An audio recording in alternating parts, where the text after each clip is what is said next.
process with being induced and having Pitocin and having an unmedicated birth went. And so I just thought I would do a video on how that went for Presley's birth. Allergies have started up for me here in Utah, and so if you can, hopefully you guys can just ignore my nasally voice.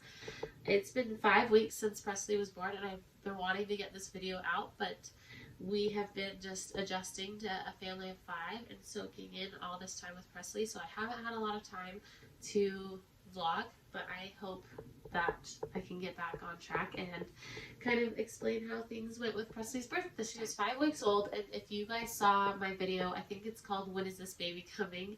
or like prodromal labor. It is a video that is leading up to the birth of Presley. It is explaining how my appointments went and what I was doing to try to help induce, and kind of the process of gearing up to deliver. So with Presley, my labor was definitely abnormal in comparison to my other labors. I couldn't get my body to really jump start into labor. It was prodromal. It was like a start and stop labor. And so I ended up having to be induced. I had never been induced before. I mean, technically, I guess I was induced with my first. I had went in with contractions with my oldest, and they put me on Pitocin, and I ended up getting an epidural with him. And the experience made it so that I did not want to have an epidural ever again. So I chose with my other babies to have unmedicated births. So leading up to her delivery, I'm not going to go into too much detail, but I will leave the link down below to the video of what I did leading up to her delivery. My doctor had me go ahead and schedule 3 different days for a possible induction. They had me schedule multiple days just in case there wasn't availability at the hospital. My first date that I had chosen was February 7th on Monday, which is now her birthday. So I had to do a COVID test 72 hours before she was born, and that came up negative, and so we were able to go ahead and have our induction that following Monday.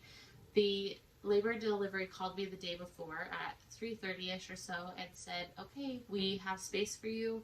You can come in tomorrow morning at 6:30 in the morning, and we will go ahead and induce.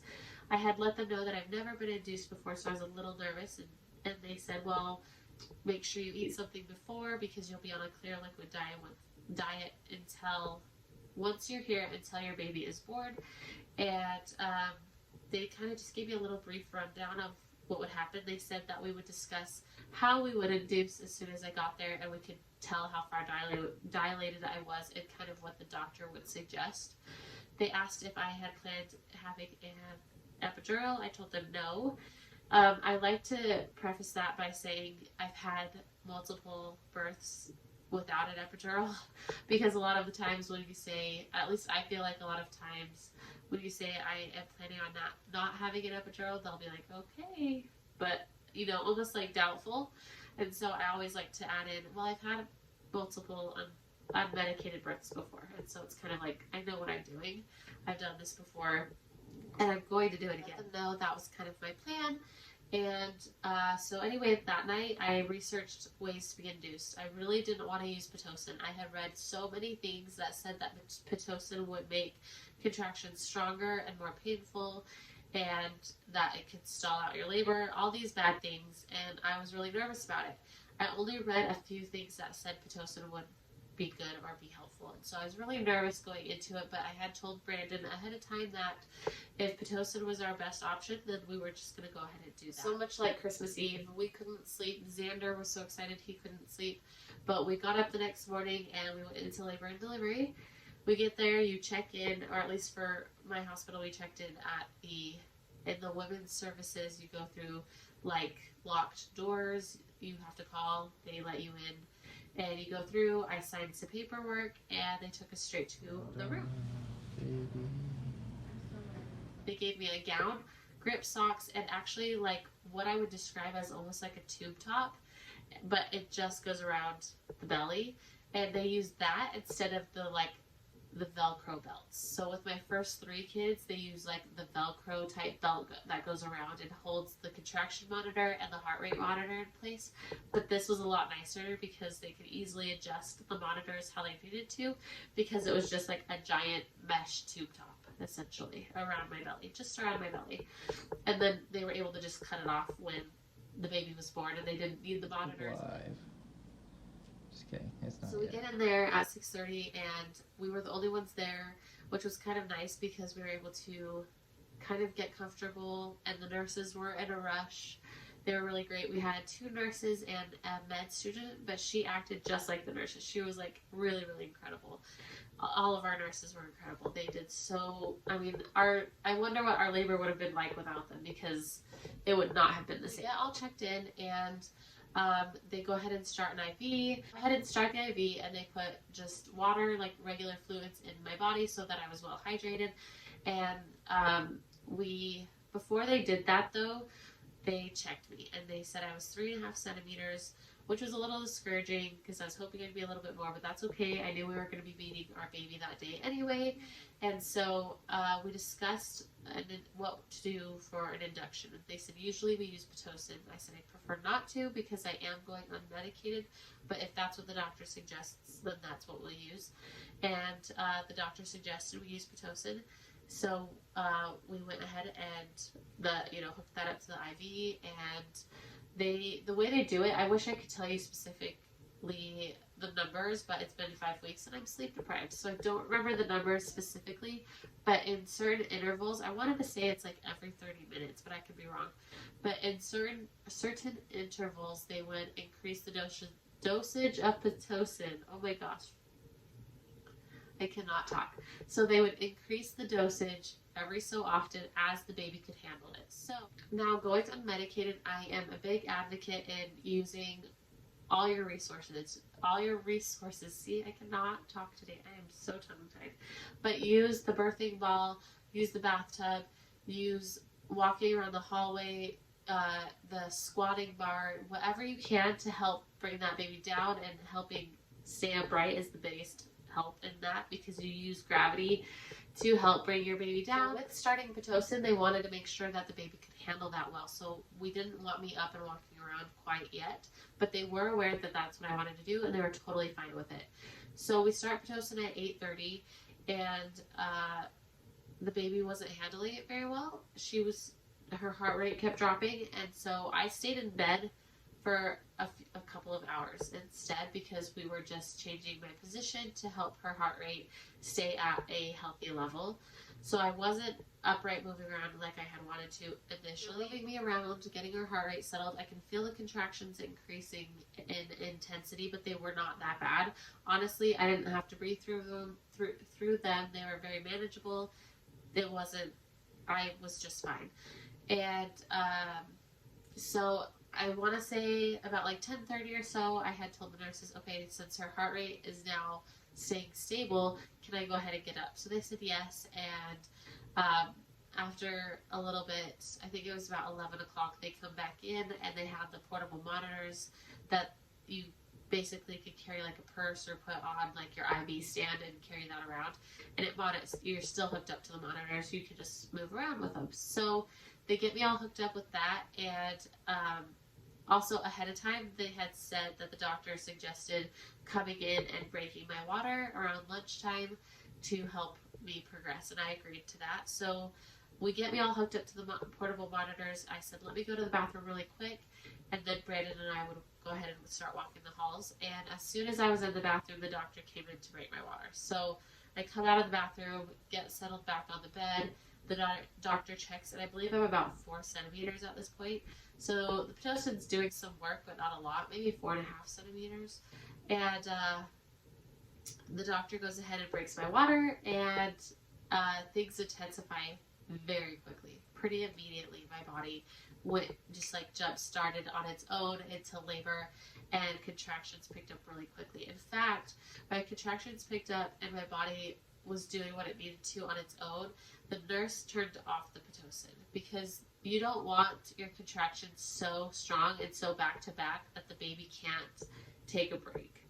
And so my body was doing it, so we didn't need the Pitocin anymore, and so we turned off the Pitocin and let my body do what it was meant to do. So anyway, this is at 11:30, and her heart rate dropped some more, so we had me still switching positions on the bed. And at this point, my contractions had intensified so much that I didn't want to get out of bed. I felt like I couldn't physically get out of bed because they were so strong, but I was able to breathe through them, and I could manage them well. Before I knew it, I was 6 centimeters dilated. I want to say not even an hour after they broke my water, maybe. But I quickly became 6 centimeters dilated. I was breathing through my contractions, and they just continued to intensify.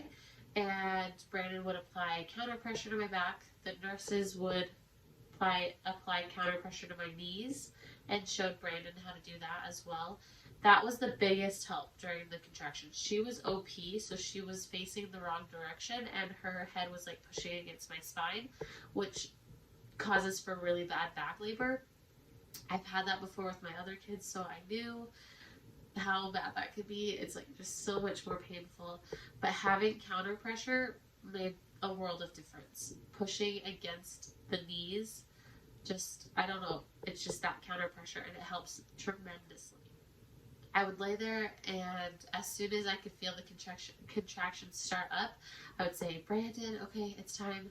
And he would take a side, and the nurse would take a side, and they'd apply that counter pressure, and it made a world of difference. Intensify, and I tell the nurse, yeah, I'm feeling more pressure. I can feel her coming down. So the nurse checks, and she says, I'm about a 7. But she left and quickly came back with another nurse, and then the other nurse checked, and she said, yeah, I think you're about an 8 now. And so I either went from a 7 to an 8 in a matter of like 5 or 10 minutes, or I was already at an 8, but she wasn't quite sure. So I was progressing quite a bit and quite quickly. I've done that before with my other labors and with my other babies. I've gone from a 6 to a 10 in 15 minutes before. My labors are typically fast. I wasn't sure how my body was going to go this time around because I did have an ectopic pregnancy and surgery with that, as well as a miscarriage, and I just almost felt like my body didn't know what to do because it had been so long since we had a baby, and I had those other traumas to my body. So I was really worried about if I would progress, but my body was showing that I was progressing as I normally had. Alright, you doing it! Rockstar Ricky with the Michael Jordan bandana. Awesome. Hear that? Somebody said you're almost done. Yep. The biggest help with going through contractions is to keep your body relaxed and just loose. Just be relaxed and go with the flow. Because if you tense up, like when you're in pain and your body just automatically tenses up and you're like really hurting, that stalls your body. I had that happen with Camden. I was about 9.5 centimeters with him, and my body stalled out because I was in so much pain with him with the back labor and everything that my body just tensed up, and it took me a lot longer to transition all the way to 10. And so it just prolongs your labor, and that just is really, really difficult. That's the last thing you want, especially when you're going unmedicated. You do not want to prolong the pain. But the biggest help is to just stay relaxed, as well as envision what your body's doing. Like, think about your baby descending. For me, I would close my eyes, envision what my body's doing, stay relaxed, breathe through it, and just know that the pain is temporary. That's a big thing as well. This pain is temporary. I would count to 10, and in my brain, I thought I can do anything for 10 seconds. So I would count 10 seconds, and then I'd do another 10 and another 10 until the contraction stopped, and then I'd be just fine, and I knew I could do it. I reached the point around, I think it's about 8-9 centimeters, when I say I can't do this, and I say that with every single labor I've had, because you get to that point where you're in so much pain, you think, I cannot do this, but at the same time, your body's doing it, and you know, like, there's really not a lot of other options. You have to do this. This baby has to come out one way or another, and you can't do this. And so I always say I can't do this, and it's funny because this time, Brandon and I laugh about it now because he said, you were so strong through your contractions. He said you would just close your eyes and breathe through it, and then afterwards you'd say, I can't do this, but he and the nurse were like, yes, you can. What do you mean you can't do this? That looked so easy. He said I made it look easy, which I appreciate because it wasn't easy, but I'm glad I made it look easy. So I think it's just really important to stay in that mindset that you can do it. Your body is meant to do it. Focus on what your body's doing to bring this baby out and down. Keeping your body loose and relaxed and just calm is just such a big factor in having an unmedicated birth. Anyway, I start to feel the urge to push, and I can't stop myself from pushing, which is a really hard place to be in, because if your body feels like it needs to push, it should push, and it feels good to push. But at the same time, if your cervix is not all the way out of the way, you can tear your cervix. So it's really important to make sure that your cervix is out of the way. So I go ahead and let the nurse know I feel the urge to push. She texts me and she says I'm at 9 centimeters, and we know like it is go time. Let's get the doctor in here. So she does. We get the doctor in and the nurse is in, and we are ready to rock and roll. They get everything, like the bed moved down and whatnot. And the doctor comes in and she checks and she says, well, there's just a little bit of a lip of a cervix there. So let's go through a couple of contractions to like help that get out of the way, and then we'll push the baby out. And part of also keeping your body not tense and tight, if you hear in Presley's birth, if you watched her labor vlog, you can hear one of the nurses saying, when you get intense, you push that baby back up into your body. And they kind of laughed because my response was very calm. But if you watch that video, you can see that during or in the middle of not in the middle of your contractions, what am I trying to say? Between contractions, you're fine. You're relaxed and you feel just fine. And your body can do this. So it's not like you have like extreme intense contractions the whole entire time. Like your body does take its breaks, and you can like handle that, and you can process through it, and it helps you gear up for the next painful contraction. So the nurse was saying that, and I said, yeah, I can feel that, because when the doctor checked me, I could feel the baby kind of go back up in, and that's like, you just don't want to do that, right? That's kind of like counterproductive, right? And so that's super important to keep your body relaxed. And so anyway, we reached 10 centimeters quickly, and it's time to push. I got to the point where my body wouldn't stop pushing. So I had one nurse on one leg and one nurse on the other. Brandon actually used to stand next to me when I would push, or when we'd have the other babies. But this time the nurses were so helpful with holding my legs and using that counter pressure that they stayed there, and Brandon just moved to the front of me where he could see the baby come out. And so that's where he was at. But the nurses held my legs, and usually they tell you to like reach down and hold your thighs to push. That never really worked for me. I always felt like I wasn't able to be as strong when pushing with my other kids. So this time when they said, go ahead and reach down and hold your legs and push, I said, I can't. And so I grabbed the bed and held onto the sides of the bed and pushed that way. And for me, that really worked. And so find what works for you and how you need to push, because that obviously makes a big difference. Oh, stretch. And so the nurses held my legs, and you can see in that video, I practically pushed them out of the way. They were so strong. Even at the end of my labor, I said to one of the nurses, I was like, are your arms sore? Because they were really like putting in so much effort into helping me push this baby out. So after a few pushes, she was out. She came out really quickly. My body wouldn't stop pushing. It got to the point where like I pushed through a contraction, and then I just kept on pushing until she was out. I could feel her down there, and I could feel like my body just doing what it's supposed to do and what it's meant to do, which was a really incredible experience, because I truly believe our bodies are meant to do this. They know what to do. Our bodies know how to respond, and if we just let them do it, then we can have these like incredible unmedicated births. And no shame to those who don't have unmedicated births. Honestly, I've had one. I've had an epidural. I personally just don't like that feeling, and so I choose not to. Luckily, my labors are quick. I feel like if I had really long labors and drawn out, for 30 hours and like these really long labors, I could not go that long, but I don't know. That's just me. So thankfully, my labors are quick. That it makes it a lot easier, I think, to have an unmedicated birth. So no shame on those who don't, honestly. And C-section mamas, like, go you, because I've had surgery before from my ectopic pregnancy, and I cannot imagine how difficult it would be to recover from a C-section plus having a newborn. So honestly, no shame to any mamas out there.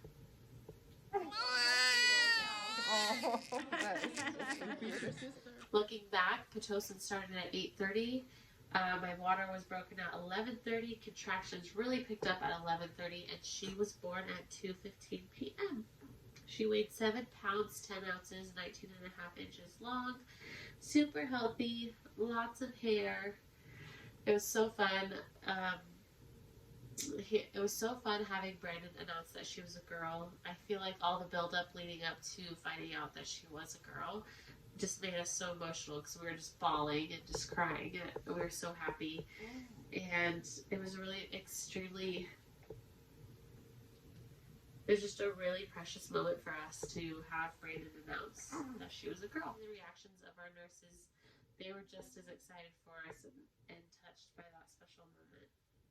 We didn't have the name Presley on our list at all. In fact, I had never heard of the name Presley except for Elvis Presley. So I'd never heard of someone using it as a first name. But I swear I had it in my dream or something the night before. And while I was laboring, I said, you know, we had brought up names again, and I said, I've got one name, but I don't know, you know, it's different, you know, it's different, and I said, it's Presley, and Brandon's like, I love that. I was like, I love that too.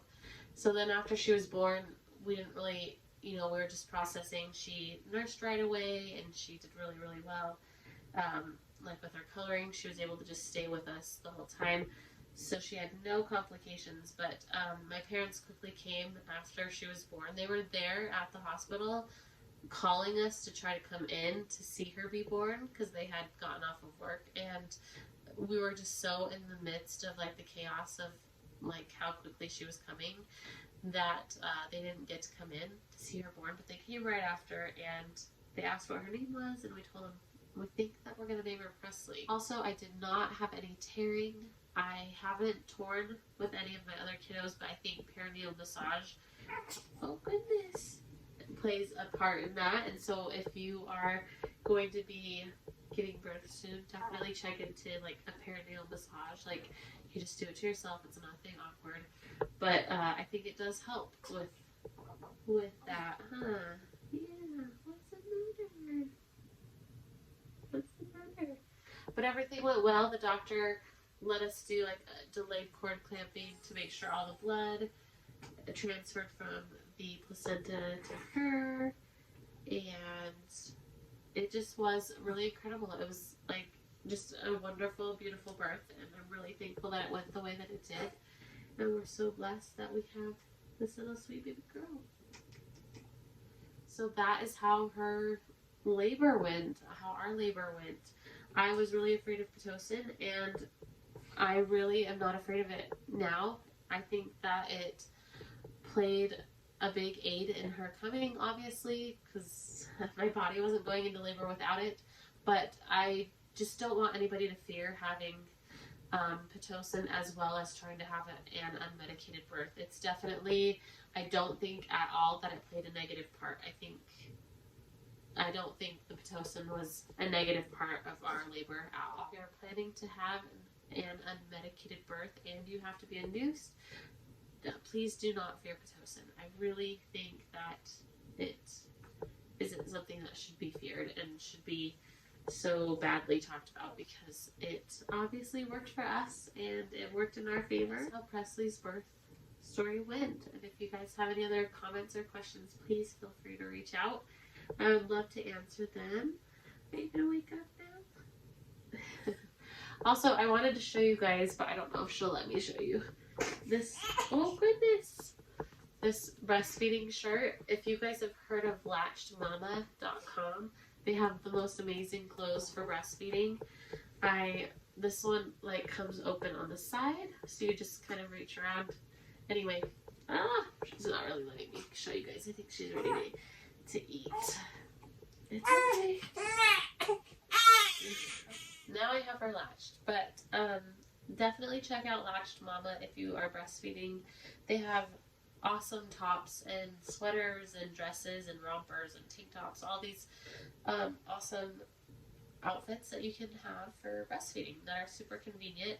I actually really like having breastfeeding tops, nursing tops, because you don't have to like lift up your shirt and show off your belly, and you don't have to like pull down your shirt and ruin your shirt because it's like stretched out. They're really convenient and they're actually really discreet. I take my kids to activities and anywhere else we go, and when I have a nursing friendly shirt on, I can easily nurse her and not have to have her covered, which is so nice, especially in the summertime. So definitely check latchedmama.com out. Also, I got this really awesome sound machine. It's a portable white noise machine off of Amazon. I'll have to link it below. It's been amazing. She does not like her car seat at all, and having that sound machine like zonks her out. She sleeps so well with that thing. But anyway, that's kind of all I really wanted to touch on. I just wanted to explain how her birth story went, how it went with being induced and having Pitocin. And so I think that is all for now. See you guys.